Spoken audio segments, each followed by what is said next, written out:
దేశంలో చదువు లేని నాయకుల్ని మనం ఎన్నుకుంటే ఏమవుతుందనే పరిస్థితి ఇప్పుడు నేను అనుభవిస్తున్నాను. స్వతహాగా నేను అనుభవిస్తున్నాను. దేశంలో E20 పెట్రోల్ అనేది ఒకటి విడుదల చేశారు. అన్ని పెట్రోల్ బంకుల్లోకి వచ్చేసింది. ఆ E20 పెట్రోల్ ఆ పెట్రోల్ వల్ల నా బైకు నష్టపోయింది. నేను 40,000 రూపాయలు నష్టపోయాను. నేను కొన్ని సంవత్సరంన్నర కూడా అవ్వలేదు. 3-2 లక్షల చిల్లరతో కొన్న బైకు నష్టపోతే ఎంత బాధగా ఉంటుందండి. అంతే ఇంకా దేశంలో చదువుకోలేని నాయకులు చాలామంది ఉన్నారు. వాళ్ళకి ఏంటంటే వాళ్ళ లాభం, వాళ్ళు బాగుపడాలి, వాళ్ళ కొడుకులు బాగుపడాలి, వాళ్ళ తరతరాలు హ్యాపీగా ఉండాలి. మనము ప్రశ్నించే అంత టైము లేదు మనకి. ప్రశ్నించినా మనల్ని ఏదో కేసు పెట్టి లోపలెట్టేస్తారు. ఏమన్నా మహా అయితే హిందూ అంటారు, యాంటీ నేషనల్ అంటారు. కులం మతం ఈ రెండు తప్ప మన దేశంలో ఏమీ అక్కర్లేదు. ఎవడైనా గట్టిగా మాట్లాడాలంటే ఆడు ఏ కులము ఏ మతము గట్టిగా మాట్లాడాలంటే ఆడు పాకిస్తాన్కి సపోర్ట్ చేస్తున్నాడు, బంగ్లాదేశ్కి సపోర్ట్ చేస్తున్నాడు. మన కంపారిజన్ ఎప్పుడు పాకిస్తాన్తోనూ, బంగ్లాదేశ్తోనూ, శ్రీలంకతోనూ, ఇంకా చిన్న చిన్న కంట్రీలు, ఇంకా పేదరికంలో కొట్టుమట్లాడుతున్న కంట్రీలు, మనతో పాటు స్టార్ట్ అయిన చైనాతో మనం ఎప్పుడు కంపీట్ అవ్వలేదు. మన పరిస్థితి అది.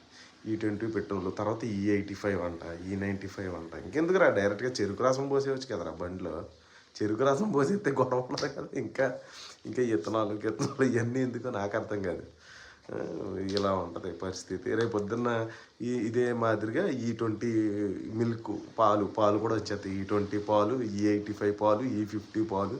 ఎందుకంటే ఫ్యాట్ ఎక్కువ తీసుకోవటం వల్ల మనిషి ఫ్యాట్గా ఫామ్ అయిపోతాడు, కొలెస్ట్రాల్ ఎక్కువైపోద్ది అని చెప్తారు రాజకీయ నాయకులు. నెక్స్ట్ E20 పాలు రావాలని కోరుకుంటున్నాను, E50 పాలు రావాలని కోరుకుంటున్నాను, E85 పాలు కూడా రావాలని నేను మనస్ఫూర్తిగా కోరుకుంటున్నాను. ఎప్పుడైతే బానిసత్వం నుంచి బయటకు వస్తారో,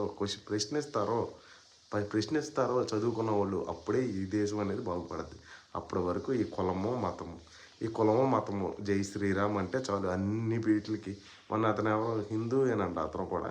నేను హిందూనే, కానీ నేను యాంటీ నేషనల్ అంటాను కదా. ఇప్పుడు నేను క్వశ్చన్ వేసానంటే యాంటీ నేషనల్.